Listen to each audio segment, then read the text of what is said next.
नमस्कार, मी श्रुती कुकिंग ग्रँडमध्ये आपणा सर्वांचं मनापासून स्वागत.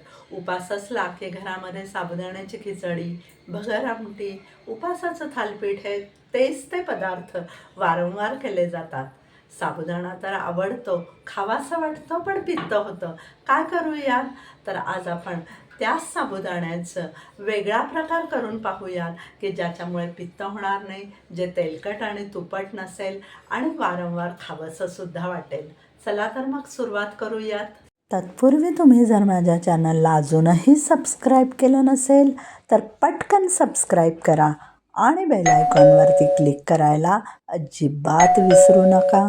स्टफ साबुदाणा बॉल्स करण्यासाठी लागणारे साहित्य असे: अर्धा कप साबुदाणा, उकडलेला बटाटा 1, चिरलेली कोथिंबीर आणि दाण्याचा कूट प्रत्येकी 2 टेबलस्पून, 2 हिरव्या मिरच्या, अर्धा लिंबू, आलं पेस्ट आणि पिठी साखर अर्धा टेबलस्पून आणि मीठ चवीनुसार. मोजून मी अर्धी वाटी साबुदाणा घेतलेला आहे, अर्धं भांडं. आता त्याच्यामध्ये आपण थोडंसं पाणी ॲड करूयात आणि यातलं स्टार्च आपण काढून टाकणार आहोत. अगदी थोडासा वर खाली करायचा आहे की ज्यातनं आपले स्टार्च निघून जातील.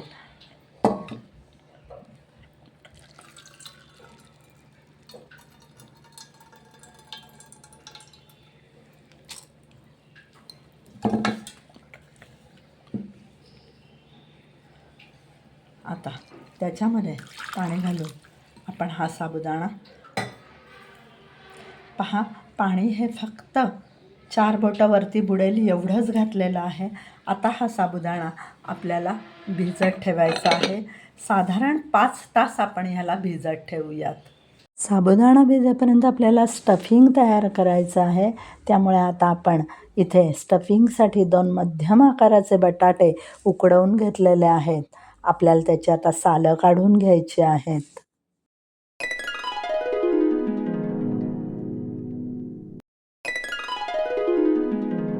तर अशा पद्धतीने आपले दोन्ही बटाट्यांची सालं काढून झालेली आहेत. हे सोललेले बटाटे आपण किसून घेऊया.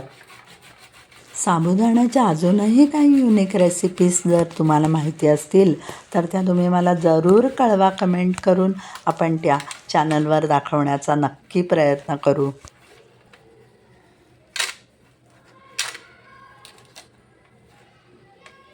इथे तुम्ही बटाट्याच्या ऐवजी पनीरसुद्धा वापरू शकता. जसं तुम्हाला जे आवडेल ते तुम्ही घालू शकता. पण सगळ्यांकडेच सगळ्या वेळी पनीर उपलब्ध असतंच असं नाही, म्हणून मी बटाट्याचा पर्याय सांगितलेला आहे. पद्धतीने तुम्ही पाहू शकता आपला बटाटा किसून झालेला आहे. आता ह्याचं आपण स्टफिंग बनवतो आहे. स्टफिंगमध्ये घालण्यासाठी आपण इथं एक हिरवी मिरची घेतलेली आहे. त्याला आता आपण मध्यभागी बरोबर कट देणार आहोत आणि त्याचे बारीक काप पिसासारखे करणार आहोत.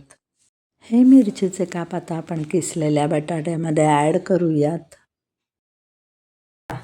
आपण इथे 1 टेबलस्पून कोथिंबीर, ही मी स्वच्छ धुवून घेतलेली होती. ही हिरवीगार कोथिंबीर आपल्याला त्याच्यामध्ये कट करून घालायची.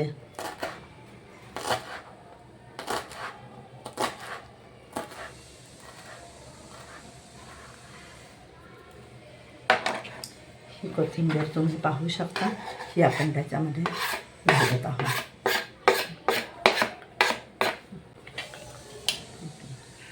2 टेबलस्पून दाण्याचा कूट आपण इथे घालत आहोत. अर्धा टेबलस्पून आलं पेस्ट घालत आहोत आणि 1 पिंच बारीक मीठ घालूयात. आता हे सगळं मिश्रण आपल्याला छान कालवून घ्यायचं आहे. स्टफिंग हे आणि ह्याचे आपल्याला बॉल्स तयार करायचे.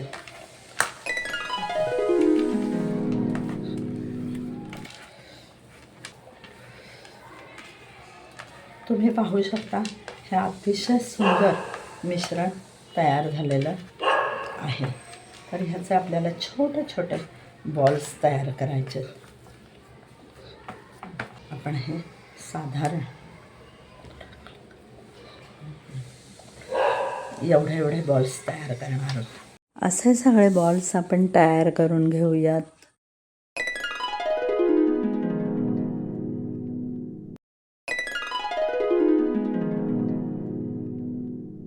5 तास झालेले आहेत. झाकण उघडून पाहूयात.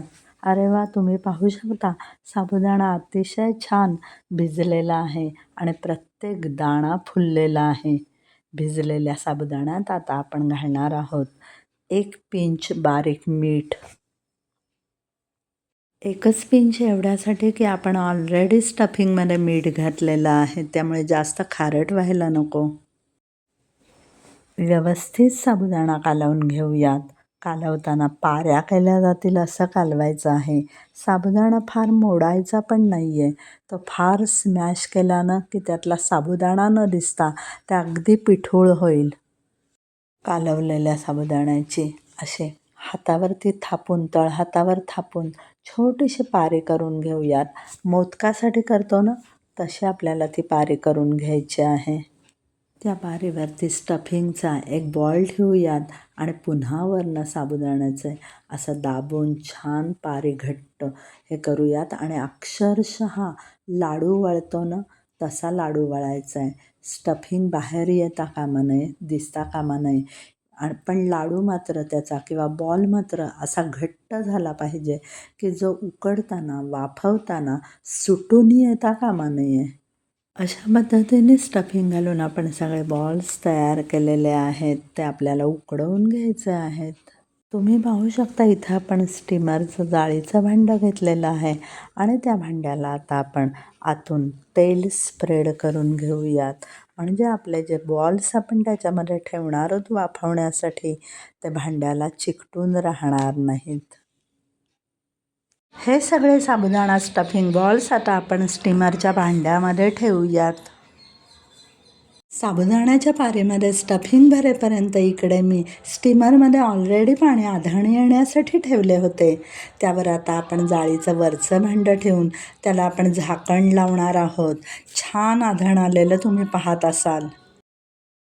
ठेवलेले बॉल्स आपण 7 ते 8 मिनटं वाफवून घेणार आहोत आणि गॅस आपला आपण मीडियम फ्लेमवर करणार आहोत. तोपर्यंत आपण एका बाउलमध्ये गार्निशिंगसाठी लेमन ज्यूस तयार करून घेऊयात. तर ह्याची पद्धत कशी आहे ते मी तुम्हाला दाखवते. बाउलमध्ये आपण घेणार आहोत अर्धा टेबलस्पून पिठी साखर, अर्धा पिंच बारीक मीठ, 1 हिरवी मिरची आपण बारीक पिसासारखी कट करून घालूयात. थोडी कोथिंबीर अगदी अर्धा टेबलस्पून आपण इथे कट करून घालूयात बारीक. तीसुद्धा मी इथे स्वच्छ धुवून घेतलेली आहे. स्वादासाठी अर्धा पिंच आपण ठेचलेलं आलं इथे घालत आहोत आणि सर्वात शेवटी आपण इथे अर्ध्या लिंबाचा रस पिळून घालणार आहोत.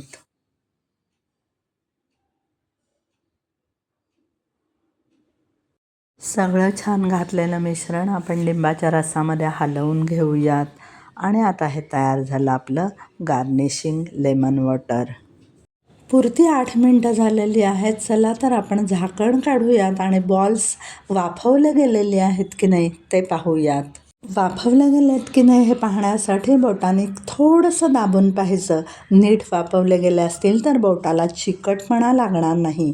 बोटाला अजिबात जेव्हा चिकटपणा जाणवत नाही म्हणजेच बॉल्स आपले छान स्टीम झालेले आहेत. आता आपण गॅस बंद करूयात. स्टीमरचं भांडं गॅसवरून खाली उतरवून घेऊयात आणि 5 मिनटं त्यातली सगळी वाफ जी दडलेली होती ती आपण सगळी घालवूयात आणि नंतरच आपण ते सर्व करूयात. तुम्ही पाहू शकता बॉल्समधली दडलेली सगळी वाफ निघून गेलेली आहे. आता आपण छान ह्याला सर्व करणार आहोत. उपवासाला भरपूर पदार्थांचा फापट पसारा करण्यापेक्षा एखादा स्टफ बॉल जरी खाल्ला तरी डमडमीत पोट भरतं. आता त्या बॉल्सवर आपण गार्निशिंगसाठी वरून लेमन ज्यूस घालूयात. मी तर म्हणतो उपास असो वा नसो कधीतरी सकाळच्या नाश्त्यालाही हा आगळा वेगळा पदार्थ करायला काहीच हरकत नाही. जर तुम्हाला आज केलेले स्टफ्ड साबुदाणा बॉल्स आवडले असतील तर माझ्या चॅनलला लाईक करा, सबस्क्राईब करा आणि बेल आयकॉनवर क्लिक करायला अजिबात विसरू नका. थँक्यू.